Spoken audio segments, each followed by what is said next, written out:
Shalom Ubrajá, bienvenidos y bienvenidas a nuestro estudio diario de Halajá. Hoy es día 14 de junio, día 15 del mes de Sivan. Vamos a hablar de una mitzvah que no conocemos todos muy bien. La mitzvah es acerca de Netilat Yadayim antes de la tefila. Mucha gente conoce la Halajá, pero en realidad se equivocan en su puesta en marcha. Vamos a fijarnos bien. Según la halajá, cada vez que la persona se dispone a rezar Shachrit, Minjá o Arbit, ya sea un hombre o ya sea una mujer, tienen la obligación de hacer Netilat Yadayim. Incluso que estén total y absolutamente limpias, tienen que hacer la Netilat, la ablución ritual de las manos. Eso es el motivo por el cual normalmente en cada Bet Knesset hay una fuente de agua para poder hacer Netilat antes de la tefilá. Entonces vamos a explicar, puesto que mucha gente se equivoca con ello, vamos a explicar cada uno de estos casos. En Shachrit, si por la mañana inmediatamente, una vez que la persona se vistió, lavó sus manos y se fue a rezar, puesto que la Netilat Yadayim, el lavado, repetimos.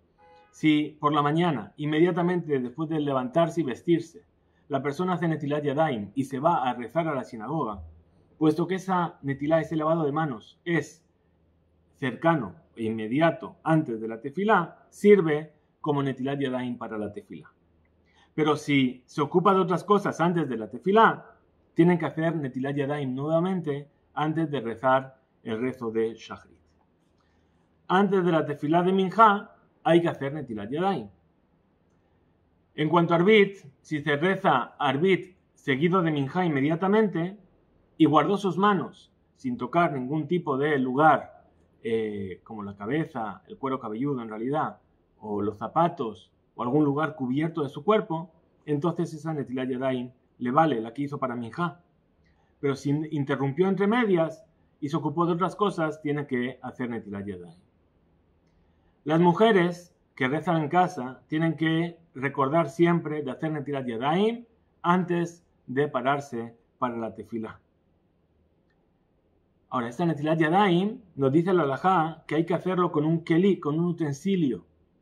Pero en el caso en el cual no encontremos ese utensilio, no tengamos a mano, se puede hacer directamente desde el grifo. Según el Rambam, Maimónides, hay que bendecir la Netilat Yadayim antes de la tefilá. Sin embargo, puesto que existe una discusión, la conclusión es que se hace Netilat Yadayim sin la verajá.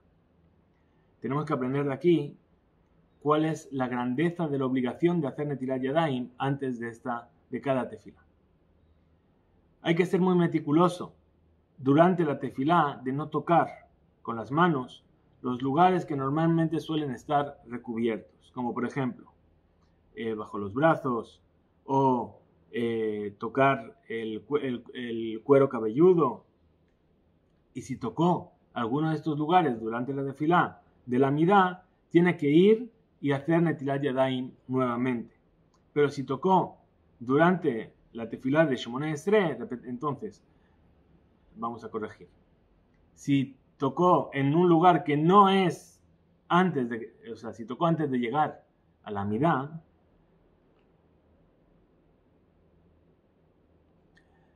hay que ser muy meticuloso durante la tefilá de no tocar las partes ocultas del cuerpo con las manos, como por ejemplo las axilas o el cuero cabelludo. Si tocó alguno de estos lugares antes de la midá de la tefilá Shemoneh Esrei, tiene que ir a hacer Netilat Yadayim.